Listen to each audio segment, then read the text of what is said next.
A common question I get is, how do you tell the difference between pneumonia and CHF? They both cause shortness of breath, they both can give you rales in the lungs.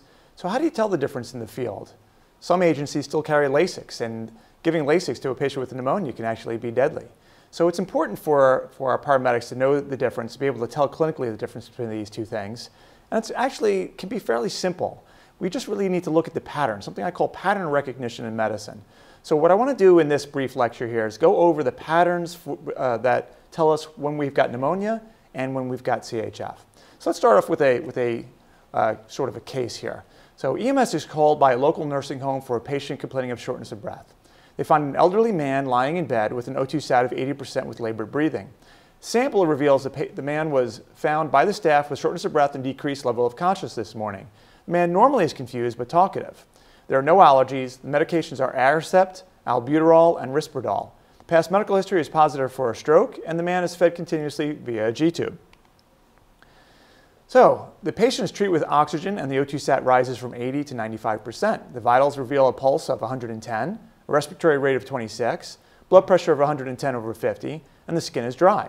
Rales are heard in all lung fields. So we hear rales, the patient's short of breath, he's breathing fast, he's hypoxic. Should the medics administer Lasix? Okay, so what we want to do is actually look at pattern recognition and to try to tell the difference between these two things. Diseases have common themes and common clues that we look for. We need to learn the patterns to decipher the diagnosis. And one key thing that paramedics should learn is the most common 100 or so medications, because if you know the medications, then you'll know the patient's past history, whether or not they can speak to you or not. So here's some common patterns between pneumonia and CHF. On the pneumonia side, you generally have a history of lung disease and lung medications. It's important to realize that pneumonia is a lung disease. People with lung disease tend to get more lung disease. So if you've got a COPD patient, it's far more likely they're short of breath because of either COPD exacerbation or because of pneumonia. In pneumonia, you get a fever. However, you have to be cautious because lack of a fever doesn't mean it is not pneumonia. Just think about the last time you had the flu. You didn't have fever 24/7. Fever comes and goes. But if you have a fever, that pretty much clinches the diagnosis. Lack of a fever, that doesn't tell you either. Low blood pressure, wide pulse pressure are common in pneumonia. These patients tend to be chronically run down and ill, so they tend to live at a nursing home. Aspiration risk is a common theme in pneumonia. These folks don't swallow normally, and they can get aspiration pneumonia. They tend to be bedridden or immobilized. Folks that don't move around a lot are higher risk for infections. Folks with dementia are also at higher risk for infections. Their skin tends to be dry and hot as opposed to diaphoretic. The sepsis that you get from pneumonia and other infections typically gives you altered level of consciousness. And pneumonia, if you can get a really good history, you'll see that pneumonia symptoms are pretty gradual onset. On the flip side, congestive heart failure is really, it's a form of heart disease. So patients with heart disease get more heart disease. So if you've got a patient who's got a history of bypass surgery or valve surgery, or they've had an MI before, they're far more likely to get congestive heart failure. They will always have a normal temperature. They're not going to have a fever with congestive heart failure. They tend to have high blood pressure, and not actually high, but super high blood pressures, like systolics in the 200s or higher. These folks tend to go into congestive heart failure. They get bad, they go to the hospital, they get fixed up, and they end up going back home because at their baseline, they're relatively healthy as opposed to the pneumonia folks who are relatively run down. They get orthopnea, which is shortness of breath while they're lying flat. They have edema, jugular venous distension. Their skin tends to be clammy, cold. They can have hepatojugular reflux, and the onset is often in congestive heart failure pretty rapid. So I want to go over some pictures here because a lot of times you don't even need history or the background. You can just look at your patient, you can see what's going on. So right here, if I told you that this patient was short of breath, what would you think? Well, this clearly is a patient with jugular venous distension.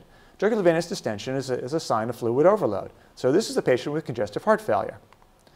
On this slide, we actually have a couple of clues. So on the first one, you'll see that, once again, we've got this distended vein. This is actually an example of hepatojugular reflux, which I'm going to show you how to do in a moment here. But we also see this patient has a zipper scar. So this is a patient who has had surgery. So if you come across a patient complaining of shortness of breath who has these signs, you've got to think about congestive heart failure. So we're going to go over the technique to determine hepatojugular reflux. JVD is jugular venous distension, which is when the body's engorged with blood, you'll see the veins in the neck pop up.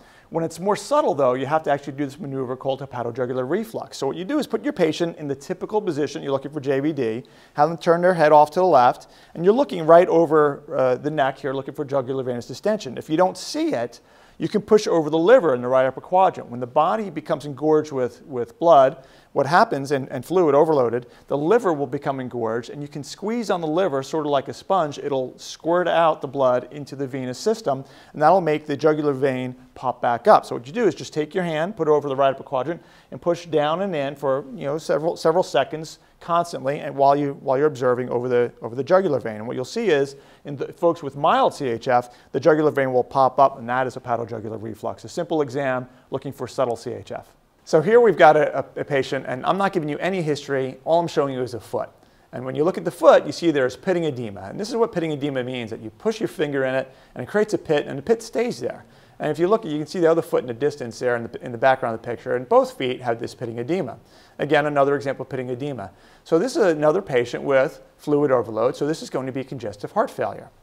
So it's important that when you do your physical exam, you do a head-to-toe physical exam on everybody, kind of like a primary trauma survey that we're pretty good at in trauma. You do a head-to-toe exam. Well, medical patients should get the same head-to-toe physical exam looking for clues like these. Now, this is a variant of congestive heart failure. Remember, I said that typically in CHF, you'll have really, really high blood pressures. And that's true for most forms of CHF, but there are some people that have chronic severe congestive heart failure due to really weak hearts, they really have pump failure, and they have chronically low blood pressure, and they are always in congestive heart failure. So their blood pressure tends to be really low simply because the heart's not strong enough to actually give them a high blood pressure. And when you look at their legs, they've got so much edema all the time that the iron in the hemoglobin leaches out and stains the skin and gives you this appearance with what we call hemosiderin pigment. And in the top of the picture, you can see the other leg looks the same. If this were just on one leg, you might think that this is from chronic blood clots in the leg. But when it's both legs like that, that's really a poor chronic circulation issue, and it's this chronic severe congestive heart failure. These folks are always in CHF. It just really a matter of degrees of CHF that they get into. And that's the exception to the high blood pressure that you'll see with congestive heart failure. So here again, I'm just giving you a foot. And if you look at that and I tell you this patient's short of breath, what would you think? Well, first, what is that thing that they're wearing on their foot?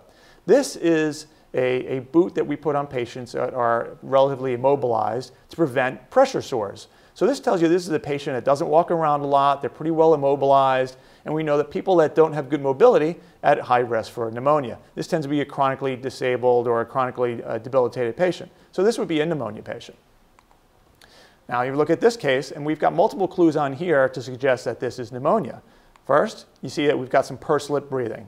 Then we've got some barrel chest looking thing going on over here. And then we've got our typical tripod position.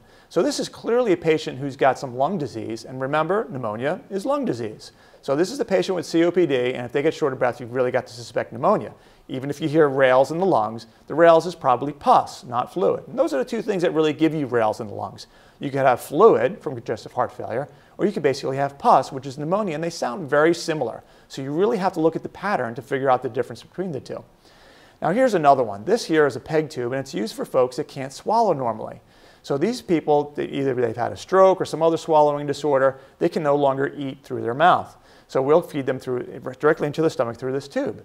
But that doesn't make the saliva go away. These people still produce saliva, and there's bacteria in the saliva. So basically, they'll be swallowing the saliva down the wrong pipe, and all that bacteria will get right into the lungs. So if you see a patient with shortness of breath and they've got one of these things in, almost always it's going to turn out to be aspiration pneumonia. So if you roll up on scene and you see one of these devices in there, this tells you that this is a patient that has poor mobility, chronically ill, and if they're short of breath, the odds are you're dealing with pneumonia. So now I'm not even giving you a patient, no history, I'm just giving you scenes in the environment. Again, this is part of the pattern recognition of pneumonia. If you roll up on scene and you've got a building that says rehab or nursing home like this one does, and you've got a patient complaining of shortness of breath, you can bet that you're probably dealing with pneumonia. So now, I'm not giving you a patient, I'm not giving you any history, I'm just giving you an address. So again, this is pattern recognition. You go to a patient in the nursing home, that tells you it's a chronically debilitated patient. They're chronically run down, poor immune system. If they're short of breath, they're at high risk for infection. Plus, when you've got quarters where folks are living with lots of other people, high density environments, well, that's where you get infections from. It's from other people. So when you've got a scenario like this is a real setup for infectious diseases, including pneumonia. So now that we've gone over the pattern, let's go back to our case. And I've highlighted some of the key clues in this. So EMS called by a local nursing home. So there you go. Nursing home is a key risk for pneumonia. Elderly folks are a key risk for pneumonia. Decreased level of consciousness is a symptom of pneumonia. The patient's normally confused. Dementia is a common pattern in pneumonia. The patient's taking Aricept, albuterol, and risperidone. Well, what are these medicines for? Aricept is for dementia. Albuterol is obviously for folks with lung disease. And risperidol is also used in patients who are having psychotic problems, which is common with dementia. So the past medical history tells us this patient is a setup for pneumonia. Patient has had a stroke. Again, folks who are chronically run down or poor mobility, they're at risk for infection. He's fed with a G-tube. That tells us he can't swallow, so he's going to be aspirating bacteria. And here are the vital signs. The pulse of 110, respiration is 25, and blood pressure 110/50. Well, I can tell you, and we'll do another lecture on this, these vital signs are screaming septic shock. So we'll do another episode on how you dissect the vital signs to see that, so you'll understand the background behind that. But this is classic septic shock vital signs. So you hear rails in all lung fields, and should the medics administer Lasix? The answer is no. You're clearly dealing with a patient with pneumonia, septic shock, and rather than give Lasix, you actually need to give this patient 1 or 2 liters worth of fluid, just the opposite of what you'd be doing with Lasix. So I encourage you to find out what your patient's diagnosis turns out to be when you drop them off in the emergency department so that you can learn the last page of the book, or basically the final end of the story, so you can find out if your initial field impression was correct, and then if not correct, you can adjust your pattern recognition for the next case. And thanks for watching. I appreciate it.